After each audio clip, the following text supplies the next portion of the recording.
Ride the movies, a slogan that has served for years as the mantra of Universal Studios. As a theme park junkie, I can say with certainty that this statement holds true for Universal. Universal Studios, and by extension, Islands of Adventure, is a place that I have been fortunate enough to visit multiple times in my life. Each visit has filled me with childlike joy and whimsy, starting at the very moment I enter through that iconic Golden Gate. Even though pictures and souvenirs have helped document my trips to Universal Studios, I still can't help feeling empty after the trip is all said and done and over with. But what if you could take Universal Studios back home with you? Perhaps you could, but should you? Probably not. Enter Universal Studios Theme Parks Adventure. Wow, what a mouthful that title is. And I'm not even sure it's grammatically correct. You only go to one theme park in this game, so shouldn't it be called Universal Studios Theme Park Adventure? Funny enough, it's actually called that on the spine, but everywhere else it's theme parks. But I digress. This game has far bigger issues than the awkward title. Also, please excuse my mangled childhood copy. Here's a copy at a store to show what the game would have looked like back in its retail heyday. Let's go ahead and dive into the background for this game. Universal Studios Theme Park Adventure was developed and published by Japanese developer Kemco exclusively for the Nintendo GameCube in December of 2001 for both Japan and North America. PAL regions got this game about 5 months later in May of 2002.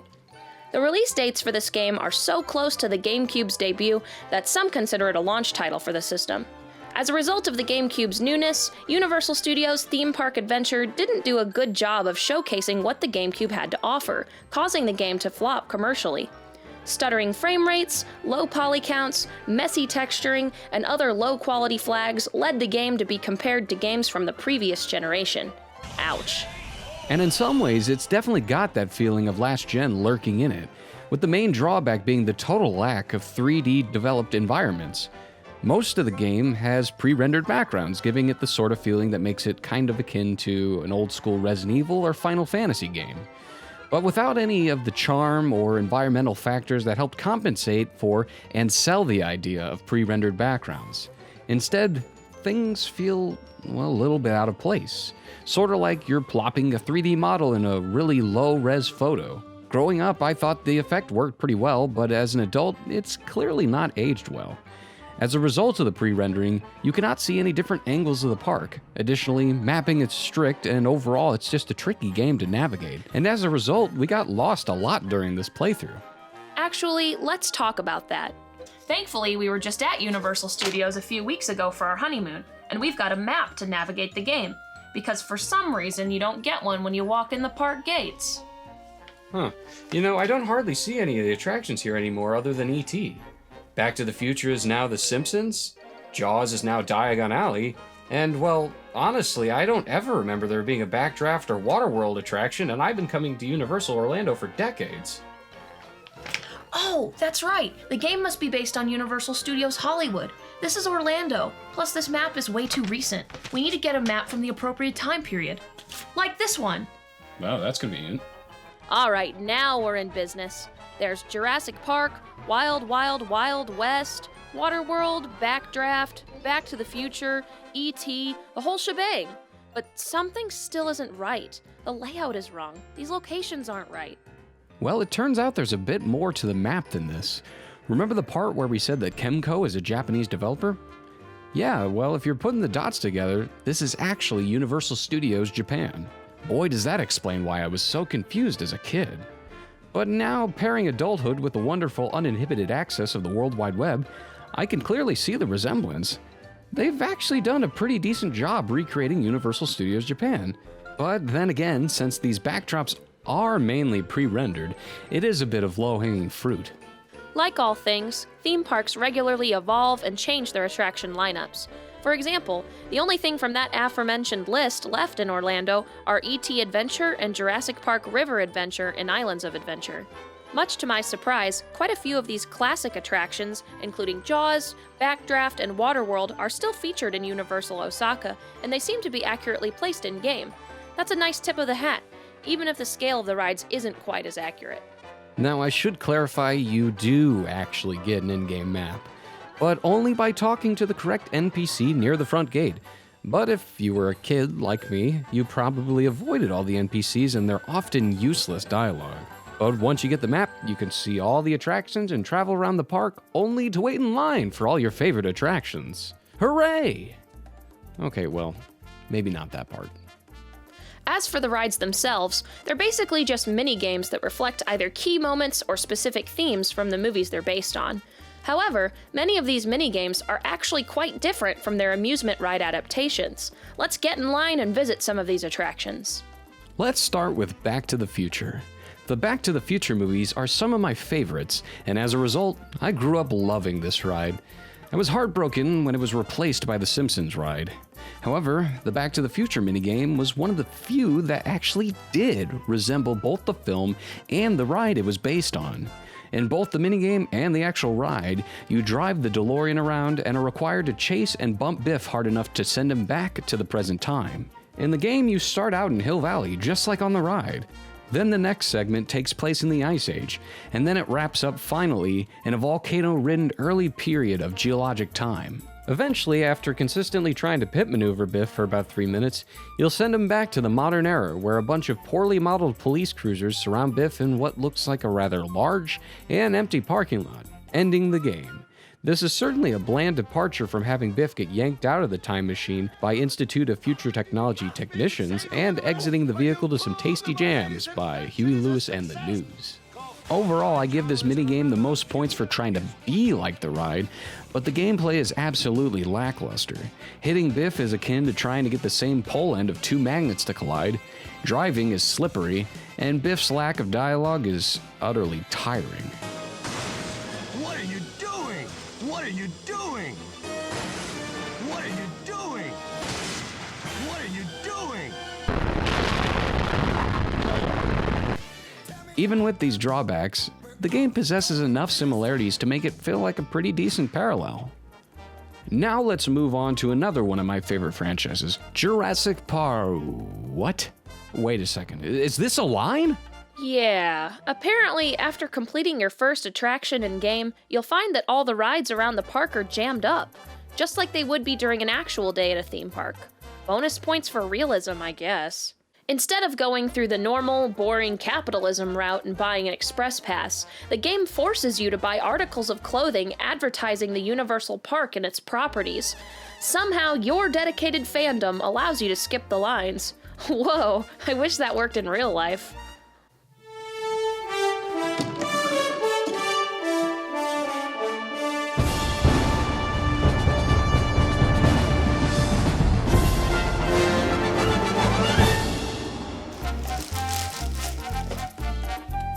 Such is life, you must have points in order to purchase these souvenirs to ride the attractions. The worst part about all this is, you only have 3 ways to earn points. The first option is by meeting and shaking hands with mascots around the park. Some of the mascots you might find wandering around the park include E.T., classic Universal monsters, or Woody Woodpecker characters. The second option is by completing Winnie Woodpecker's dreadful minigames, like her quiz, concentration, or a slider puzzle. The final option is the most common one, finding trash scattered throughout the park and dumping it into a nearby trash bin to be awarded money. A bit strange, but I can't say that I wouldn't do it in real life if we were given the option.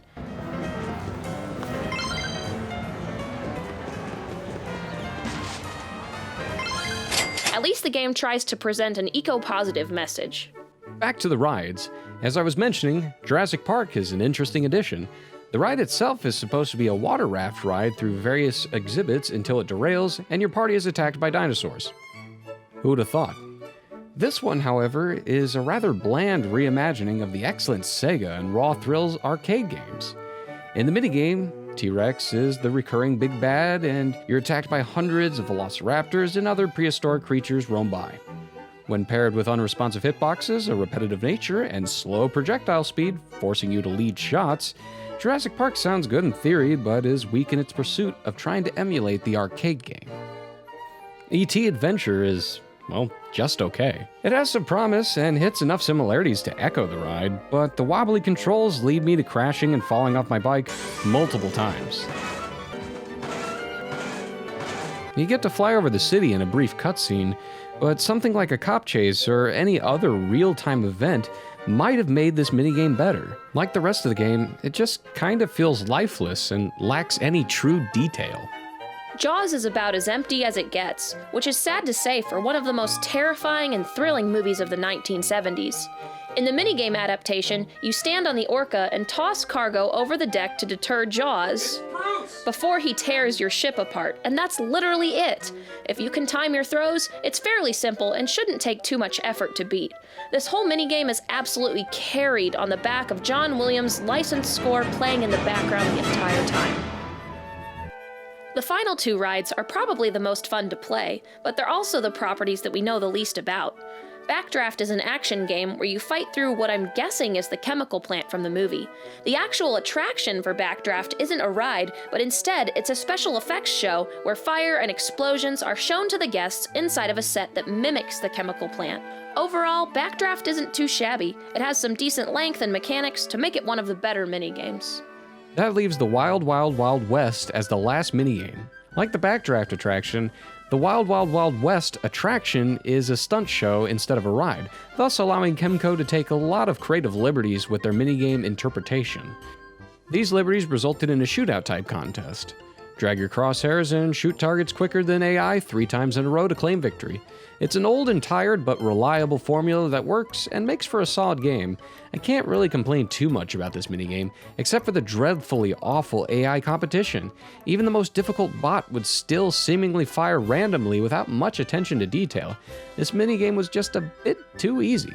It is worth noting that there is a side attraction for Waterworld, but it doesn't add much value to the game, and as a matter of fact, it actually closes in-game before nightfall, so you can only visit this attraction for the first half of the game. Didn't get around to it? Too bad. This 5-second CGI clip will have to wait until your next playthrough. I'm honestly not sure why they even included it if it's only accessible for half the time. The idea is neat, but it's only one segment of a stunt, and it feels so incredibly half-baked that it almost seems like they intended to do more with Waterworld, but either forgot or ran out of time to finish it.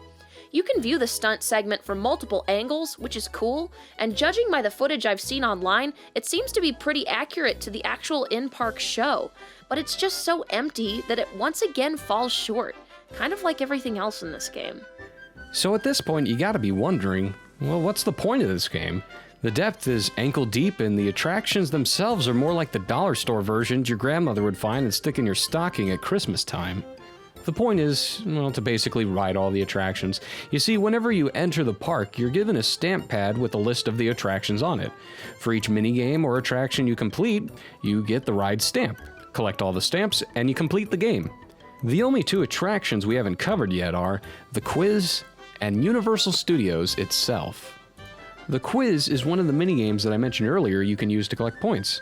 You can play the quiz by speaking with Winnie Woodpecker, and by answering 10 questions correctly, and wow, for a kid's game, these questions are hard and absolutely obsessed with topics that only super hardcore Universal film veterans would get correct.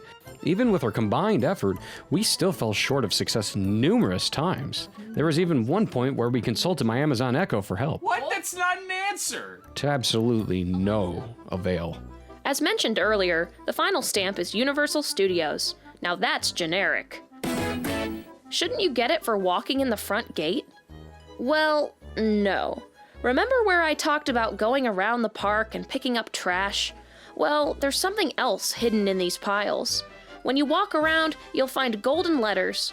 Once you collect all of the letters, it'll spell out Universal Studios, and you'll get your final stamp. Completing the stamp collection unlocks the ability to close your night out at Universal Studios Japan with a virtual fireworks show called Hollywood Magic. And yep, it's virtual fireworks. The idea is cool, but you can tell that they really just wanted to showcase the budget spent on Woody Woodpecker. Like, geez, I get it. Now get him off the screen already and showcase the rest of the event a little more. But that's kind of symptomatic of Universal Studios' theme parks adventure as a whole. The developers spent time and money acquiring rights to the movies and franchises, as well as the characters and the music, but they didn't quite know what to do with it. This effort culminates into an underdeveloped final product that misses the full potential by a landslide. The game takes roughly 3 to 4 hours to complete, but if you manage to get through it, it has 0 replay value. And that's even with the newly unlocked attraction mode that tries to lure the player back in to attain higher scores on the minigames they've played. The park mode isn't worth really revisiting unless you want to collect 40,000 points for the Back to the Future hoverboard. Yes, you've heard me right. 40,000 points, which is a ludicrous amount in the game considering you collect points very slowly. Call it determination or perhaps just madness, but we earned 40,000 points for the hoverboard. Was it worth it? Not even close. Ultimately, I'll give Universal Studios Theme Parks Adventure some credit for its inception alone. As a theme park junkie, it hits home for me. I've always wanted to attempt to take that slice of a theme park back to my hometown bedroom, and it tries to help satisfy that void left when the vacation comes to an end and it's time to head back to normal life. This game holds an odd but special place in my heart, even if it is just a garbage launch title for the GameCube. This is due to the fact that there simply aren't many games out there quite like Universal Studios Theme Parks Adventure.